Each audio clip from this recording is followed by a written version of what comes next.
Jam 3 pagi, gadis kecil itu bersembunyi di bawah selimutnya, membaca buku. Tiba-tiba ia mendengar suara aneh di luar jendelanya. Ia berani pergi ke balkon. Sepasang mata muncul di jalan dan bertemu dengan matanya. Kemudian sesosok gelap berdiri. Tubuhnya pasti setinggi bangunan 2 lantai. Ia menyadari bahwa ia telah ditemukan. Jadi ia berjalan lurus ke arah gadis itu. Gadis itu panik dan berlari kembali ke tempat tidur. Tetapi tangan besar itu datang tepat melalui jendela dan meraihnya. Dia meraih gadis itu dan lari dengan gadis itu dalam pelukannya. Dia sangat cepat dan penyamaran yang cukup bagus. Seorang pejalan kaki melintas. Dia memblokir lampu jalan tepat pada waktunya. Bersembunyi dalam kegelapan. Sebuah mobil lewat. Dia dengan cepat berlutut di belakang truk dan berpura-pura menjadi tumpukan barang.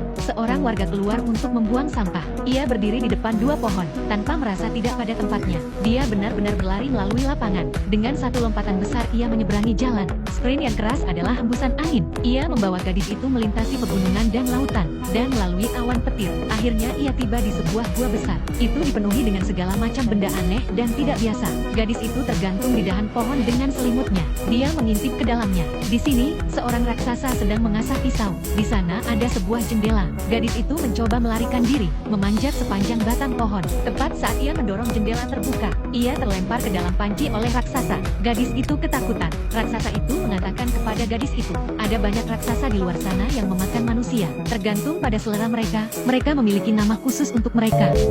Me? You think because I'm a giant that I'm a man goblin cannibal?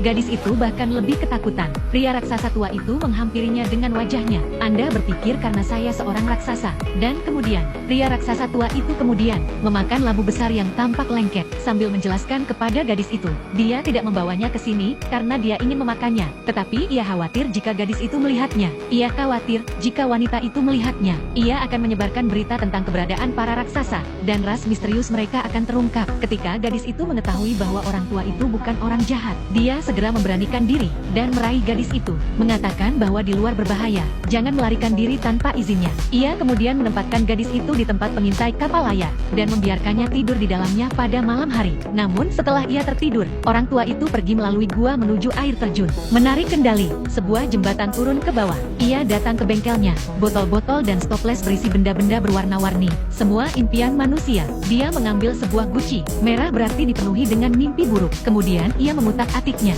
Ia memegangnya di atas kepalanya dan mengguncang-guncangkannya. Gadis itu tiba-tiba terbangun. Untuk menemukan orang tua itu terbaring tertidur di geladak. Ia membuka baut yang menahannya di tempatnya. Ia menyodok jendela dengan galak. Gadis itu berhasil melarikan diri, berlari melewati rerumputan yang lebih tinggi dari dirinya. Tiba-tiba sebuah tangan besar menerobos bumi dan menghalangi jalan gadis itu. Gadis itu berteriak minta tolong. Tetapi orang tua raksasa yang tidak jauh dari sana memilih untuk duduk diam saja. Gadis itu tertangkap tinggi di udara. Saat berikutnya dia akan jatuh ke dalam mulut jurang. Ketika gadis itu terbangun lagi, untuk menemukan dirinya duduk di menara pengawas dalam keadaan utuh, ternyata orang tua itu baru saja menanamkan mimpi buruk dalam dirinya untuk mencegahnya melarikan diri. Ia telah menanamkan mimpi buruk dalam dirinya. Di pagi hari, orang tua itu sedang minum minuman hijau. Gadis itu menyadari bahwa gelembung-gelembung di dalamnya mengarah ke bawah. Dia belum pernah melihat minuman bersoda yang aneh seperti itu. Jika gelembung ke atas membuat Anda bersendawa, Nama.